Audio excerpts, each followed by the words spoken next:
Vamos começar com o primeiro tema e vai dar polêmica, porque o Paulo Loyola está aqui e eu sinto cheiro de briga no ar.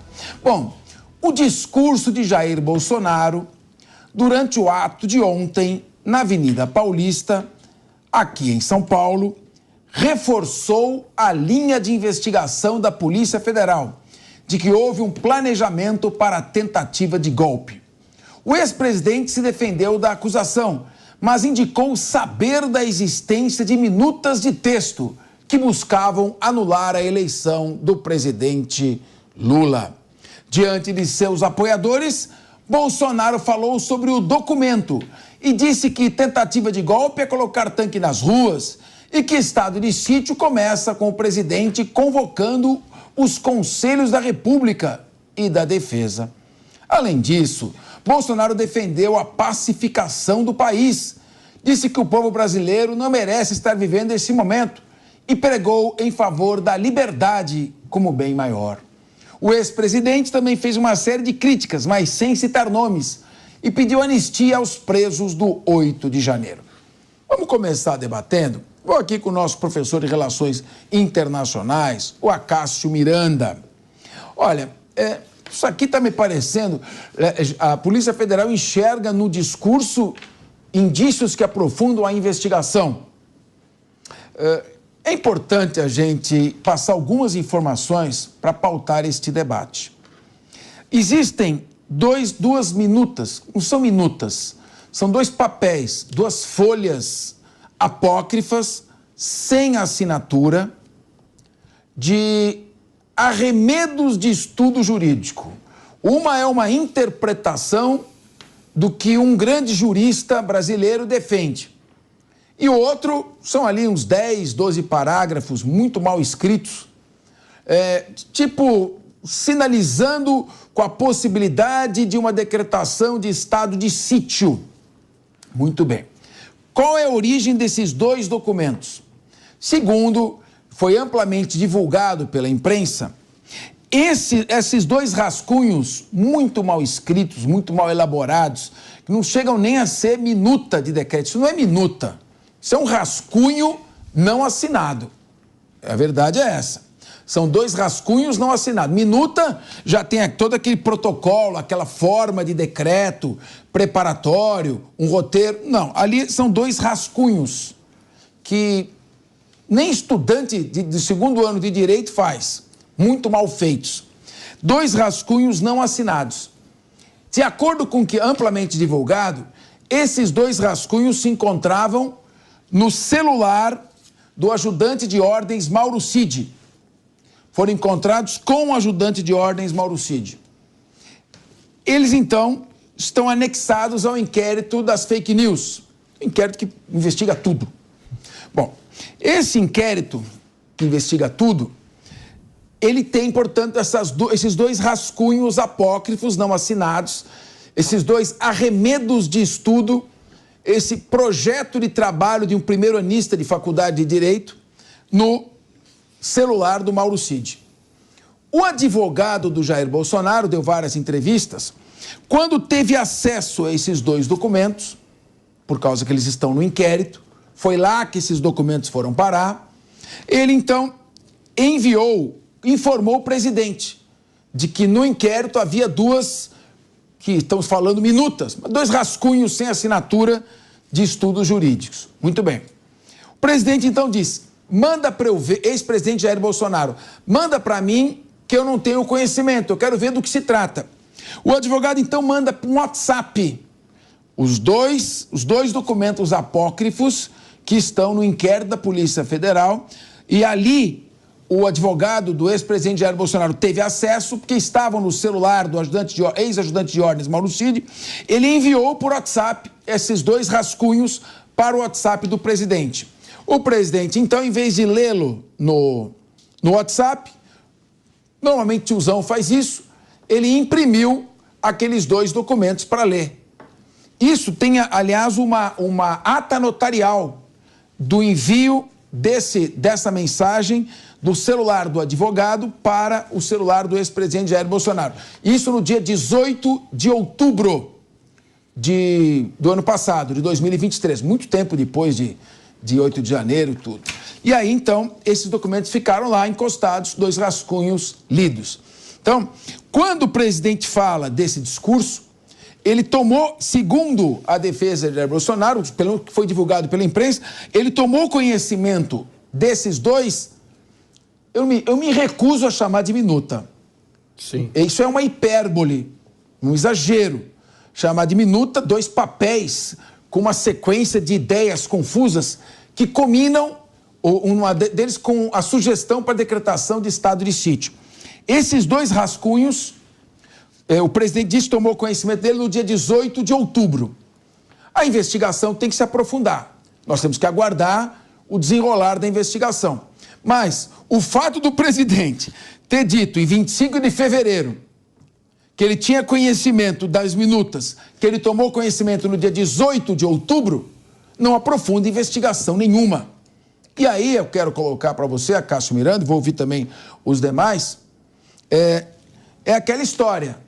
Um lenhador vai no seu vizinho e diz, por gentileza, você pode emprestar o machado para mim? Ele diz, não posso, eu vou fazer a barba.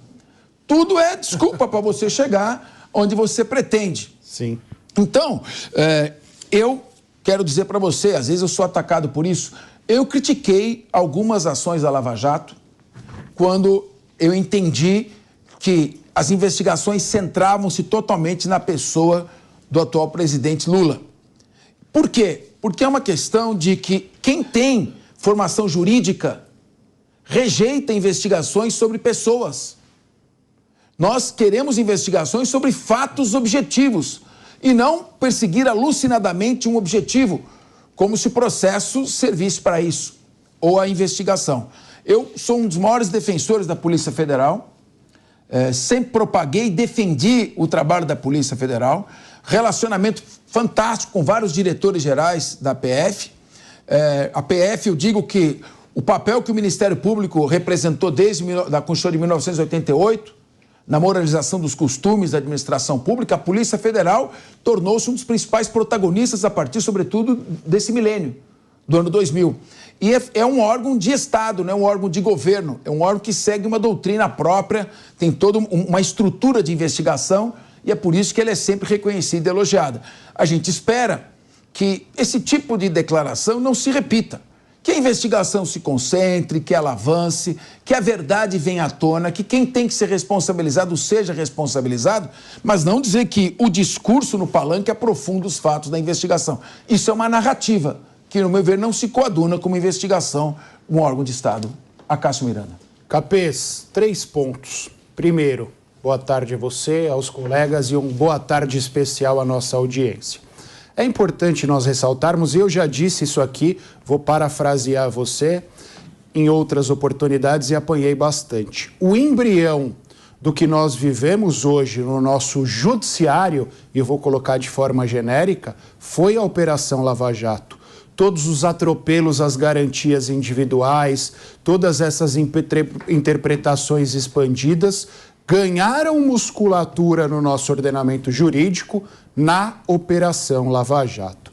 Em segundo lugar, olhando para esses 2 documentos, eu não vou nem discutir o conteúdo deles, porque você já fez uma explanação sobre estes conteúdos, mas olhando individualmente, olhando de forma isolada estes documentos, eles não comprovam nada. Num processo penal, para que você chegue a uma condenação, é necessário que você cumpra algumas etapas. Um documento pode ser o ponto de partida de uma investigação, ou um documento somado a outras provas pode levar a uma conclusão. Mas, repito, um documento única e exclusivamente não comprova nada. Até porque, seguindo esse raciocínio, se alguém pegasse as nossas anotações aqui que nós fazemos durante o programa para que nós possamos comentar os fatos, dentro deste raciocínio, todos nós seríamos presos, porque nós fazemos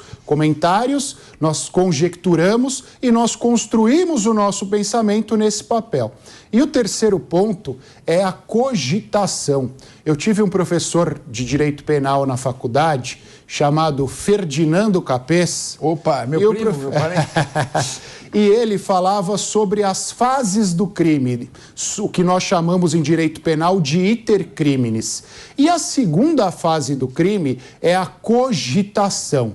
E me corrija se eu estiver errado, professor, a rigor, aliás, é a primeira fase do crime, a cogitação.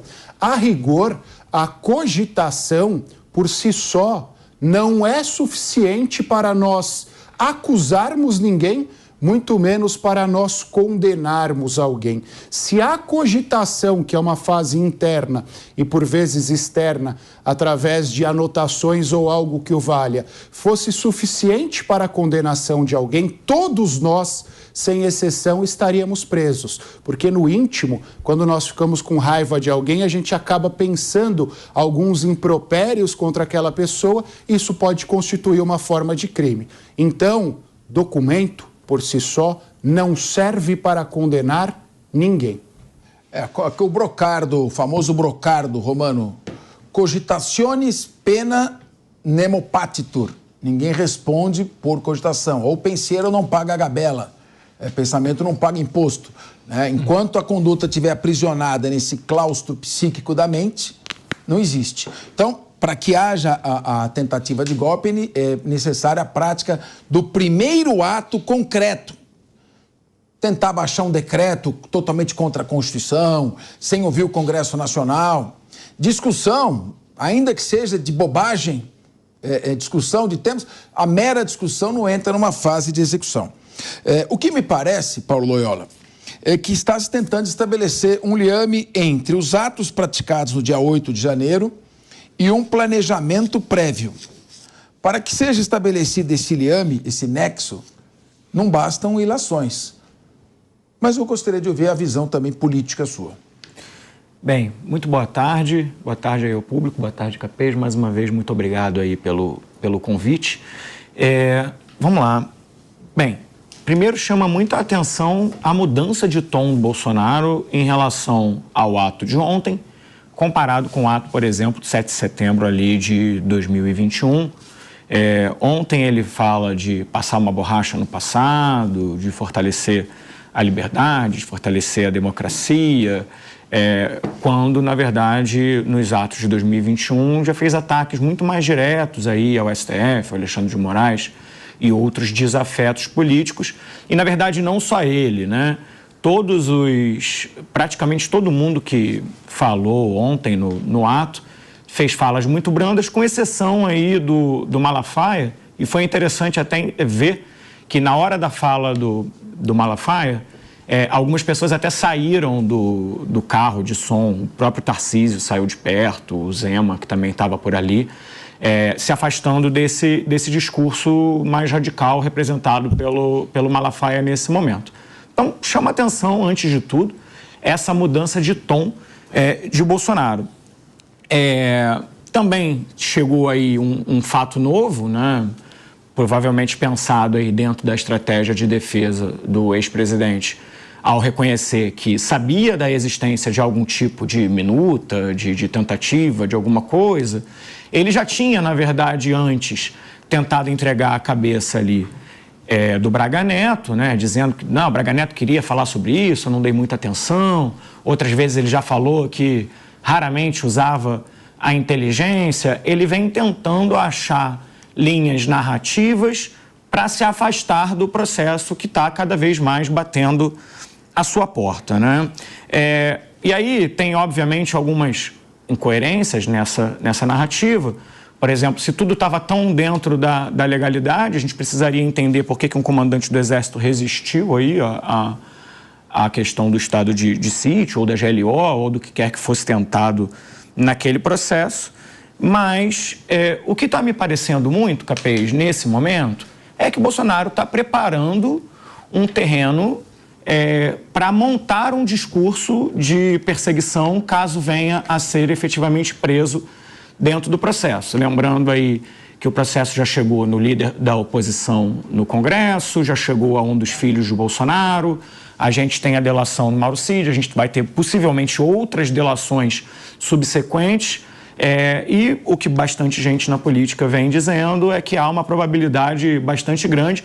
Tivemos também o próprio Valdemar cortando o salário de algumas pessoas ligadas a essa movimentação aí, como Felipe Martins e o próprio Braga Neto, que estavam recebendo ali pelo Partido Liberal, pelo Partido de Bolsonaro, pelo Partido de Valdemar. Então, na verdade, esses elementos vão se juntando e parece que, de fato, Bolsonaro está tentando montar uma narrativa de perseguição para o caso de ser efetivamente preso. Muito bem, Paulo. Bom, o Diego Tavares, só para lembrar o seguinte, a defesa não disse que ele sabia do documento. A defesa disse que ele tomou conhecimento no dia 18 de outubro do ano passado, a partir da juntada desse documento aos autos do inquérito, que estava no celular do Mauro Cid. Aqui não nos cabe fazer defesa de ninguém, nem acusação, a debater os fatos como eles são, como ocorreram. Agora, se no dia 7 de setembro foi um discurso fora do tom, pelo menos esse aqui está correto. Não me parece que numa democracia alguém, para dirigir uma mensagem ao público, tenha que atacar instituições do órgão do Poder Judiciário, atacar ministros. Aliás, eu pelo menos, Diego, eu durante meus quase 40 anos de carreira, dentro do Ministério Público e dentro do... Não tenho isso de idade, mas... Passou com 3 anos. Começou aos 8 anos de idade. Seja no Ministério Público, seja na Assembleia, seja na presidência da Assembleia, eu nunca subi numa tribuna para atacar qualquer pessoa. E nem muito menos instituições. Então, tem que atacar o STF. O STF pertence à nação brasileira. Está na nossa Constituição. É a cúpula do Poder Judiciário. E os ministros, você não pode personalizar, fulanizar o debate. Debatemos temas. Então, sim, 7 de janeiro foi incorreto, pelo menos agora foi corrigido esse equívoco. Não sei se por pressão ou não, pode ter havido, claro, mas foi corrigido esse equívoco. Foi no tom correto. O próprio Silas Malafaia, ele exagerou, mas ele não ofendeu ninguém.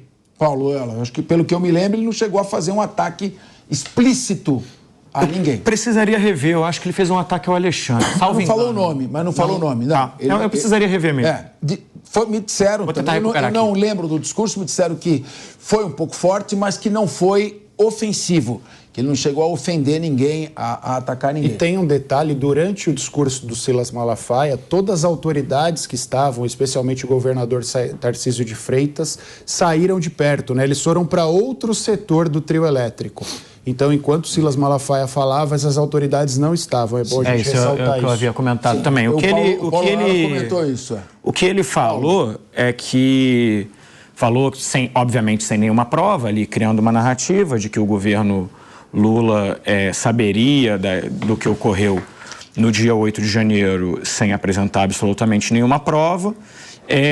E usou alguns termos ali mais religiosos para dizer que está ligado a forças do mal, algo nesse sentido.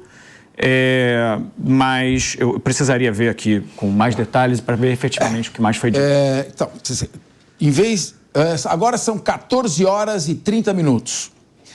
É o que eu falo, na verdade, Paulo. ele faz uma crítica ao Alexandre de Moraes. A frase dele foi: Alexandre de Moraes diz que a extrema-direita precisa ser combatida na América Latina. Como é que o ministro do STF tem lado, deveria combater os dois lados. E aí, enfim, foi mais nessa... Está dentro do...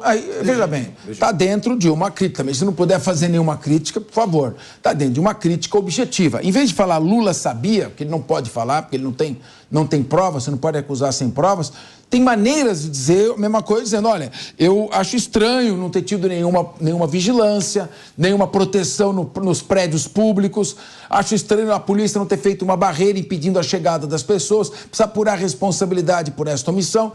Então, às vezes, a pessoa, quando começa a sair da praia, na praia dele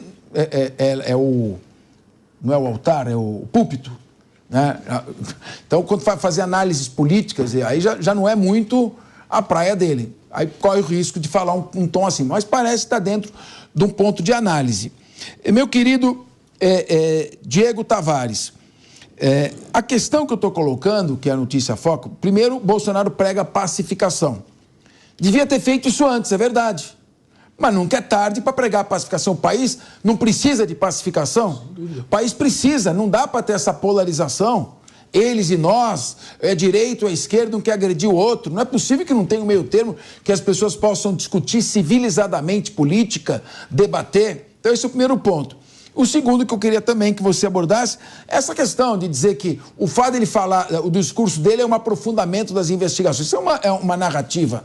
Então eu gostaria de ouvir a sua opinião. Sem dúvida nenhuma, Capês. Primeiramente, sobre o pastor Silas Malafaia, é importante a gente dizer o óbvio, que infelizmente Malafaia responde pelo CPF do Malafaia. Jamais o Bolsonaro pode sofrer qualquer tipo de reprimenda, quando pode ser, enfim, criticado sobre qualquer aspecto por uma fala que não é dele. Ali é uma manifestação gigantesca, por sinal, onde diversas pessoas tiveram acesso ao microfone e falaram ali o que queriam falar. Então, se o Malafaia passou do tom ou não passou do tom, isso é um problema dele e não do ex-presidente. A propósito, o pastor Silas Malafaia sequer é investigado, sequer é réu em nenhuma ação, enfim, deve evidentemente ter se sentido mais à vontade para falar aquilo que queria do que o Bolsonaro, que evidentemente está acuado aí, respondendo a tantos processos, a tantas investigações. A respeito da manifestação, um ato belíssimo que de fato, professor Capês, que eu acho que traz como principal resultado positivo é um amadurecimento da direita no debate, ao contrário de outras manifestações em que sim, muitos manifestantes passaram do ponto, em que nós víamos ali faixas pedindo por absurdos jurídicos. Nós tivemos dessa vez uma manifestação que, como de costume, foi ordeira, sem ocorrências policiais, de pessoas que estavam ali exaltando uma figura na qual elas se veem representadas. E nada mais democrático do que isso. Isso é a pura expressão do que é democracia. Você poder se reunir nas ruas com pessoas que pensam igual e pensam da mesma forma que você para, enfim, pregar suas ideias. Ninguém passou do ponto, ninguém fez discurso contra as instituições. Essa questão que nós estamos debatendo aqui acerca do conhecimento prévio ou não da minuta de golpe por parte do ex-presidente Bolsonaro sequer faz sentido, porque como nós temos em consenso aqui, uma minuta mal redigida, como diz o professor Capês, se trata de um mero ato preparatório. Por mais que seja lamentável que isso tenha passado pela cabeça do ex-presidente, se é que passou, não é algo que nós podemos punir criminalmente. Então, eu acho que, novamente, é como o teu exemplo, Capês, eu acho que estão encontrando qualquer desculpa que se apresente para persecução de um fim. Infelizmente, a persecução desse fim observa pouco critérios jurídicos e muitos critérios políticos. Minuta na burocracia do Poder Executivo, do Poder Legislativo, do próprio Poder Judiciário, é um documento já praticamente pronto e acabado, com forma de decreto, com os fundamentos de decreto. Aquele rascunho, isso é o HC no papel de pão, Pelo amor de Deus, aquilo é um rascunho muito mal feito, embora não tenha todos os detalhes, óbvio, não vi o documento. Querido João Belucci. Veja, primeiramente eu acho que a manifestação realmente foi histórica em todos os aspectos, né? Tanto a quantidade de pessoas, o conteúdo, a forma e as falas foram realmente uma defesa do Estado democrático de direito.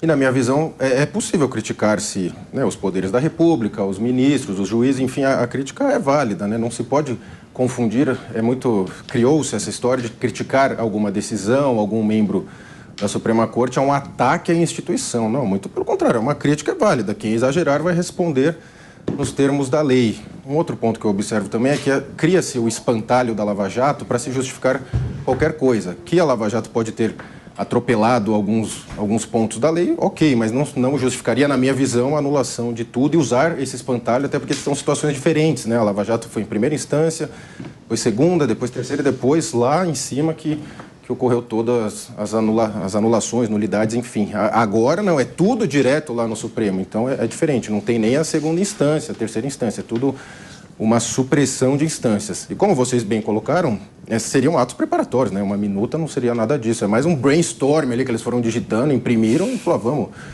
Não tem nesse sentido de falar, vou dar um golpe de Estado, até porque seria uma minuta e seria uma convocação de um estado de sítio, algo assim, não seria, na minha visão, um golpe, como não é de fato. E o que se observa no pano de fundo é uma criminalização de qualquer oposição real. Não se quer admitir uma oposição real. E as pessoas foram na rua dizer, somos uma oposição real, queremos ser ouvidos e não somos criminosos. Não é para criminalizar. E o Jair demonstrou muita força e qualquer situação com relação a ele, o público está lá para demonstrar apoio a ele, Capês. Bom, o que a gente, de tudo isso, conclui é o seguinte: o país precisa de uma pacificação. Nós estamos precisando retomar o desenvolvimento econômico, o protagonismo do país no cenário internacional, o respeito aos direitos humanos, e tudo isso é necessário. E quem está no comando do nosso país, que é o presidente Luiz Inácio Lula da Silva, tem esse dever de buscar uma acomodação, uma pacificação e um entendimento. Até porque ciclos autoritários tendem a se repetir, uma hora contra a esquerda, uma hora contra a direita. A gente vem num ciclo de tudo quanto é ex-presidente vem sendo preso. Então, esse é um ciclo ruim para o país, que cria uma instabilidade jurídica muito grande e uma instabilidade política, não é?